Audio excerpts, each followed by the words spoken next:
আসেনি আসেনি আসেনি। তখন যদি হুজুররা কেউ আবার দাঁড়ায়, কারো মাথায় টুপি থাকে, জুব্বা থাকে, আবার দাড়ি থাকে, তাইলে সে আবার বলে হুজুরেরা রাজনীতি করা লাগে নাকি? আপনাদের এলাকায় মনে হয় নাই? আমি মাঝে মাঝে বলি আমার এলাকায় আমার এক মুরব্বী চাচা শায়েখে চরমনায় যখন প্রথম নমিনেশন আমাকে দিলেন, তখনও চেয়ারম্যান হই নাই। আমি এলাকার চেয়ারম্যান, এটা জানেন তো? তো আমার এক মুরব্বী আছে, এখনো আছে, আলহামদুলিল্লাহ। যায় না, যায় নাই, যায় নাই। জালিম করে ওদের সাথে যুদ্ধ করে হয়েছি, আলহামদুলিল্লাহ। কেন হয়েছি, কেন হয়েছি? আমার সম্মান কম, চেয়ারম্যান হইলে সম্মান বাড়বে এই জন্য?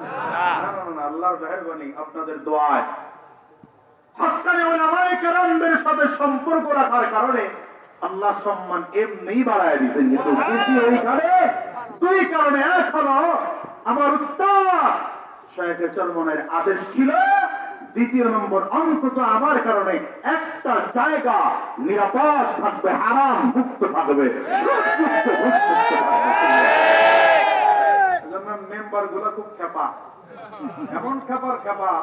আমি এলাকায় এখন শুনতেছি প্রচার চলতেছে, আগামীবার যদি হ্যাঁ নির্বাচন করে তাহলে আমরা করুন না, আমরা করলে হেরে নির্বাচন করতে দিব না।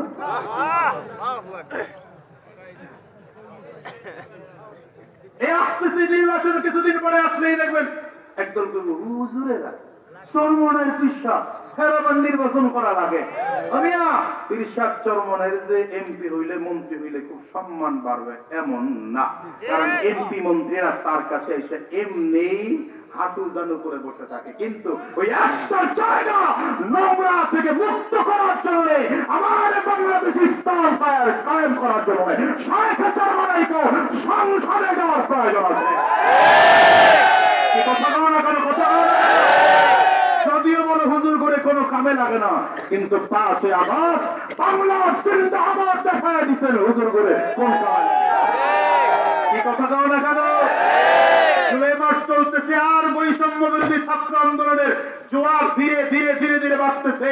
আমার শায়েখে চরমনাই সর্বপ্রথম নিজে শরীরে ঢাকার রাজপথে 3 আগস্ট নেমেছেন, 4 আগস্ট আবার নেমেছেন, শাহবাগ পর্যন্ত গিয়েছেন, সর্বশেষ 5 আগস্ট স্বৈরাচারের চালা কারফিউকে ভাঙা মূল নায়ক হচ্ছেন আমার শায়েখে চরমনাই, শায়েখে চরমনাই।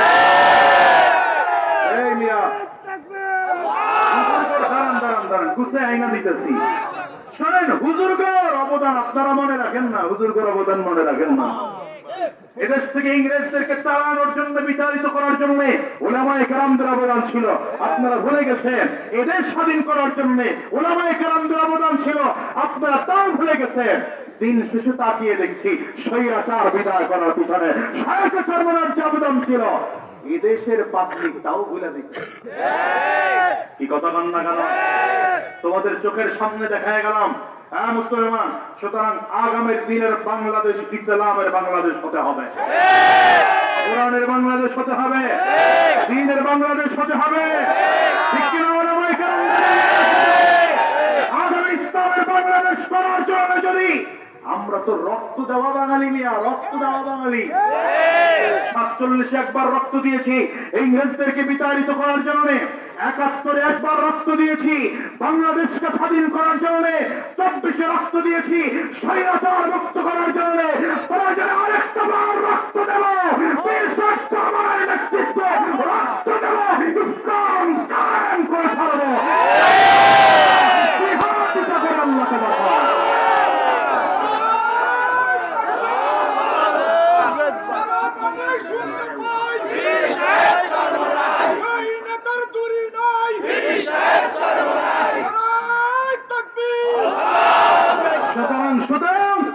জীবন এখানে পান তৈরি করা।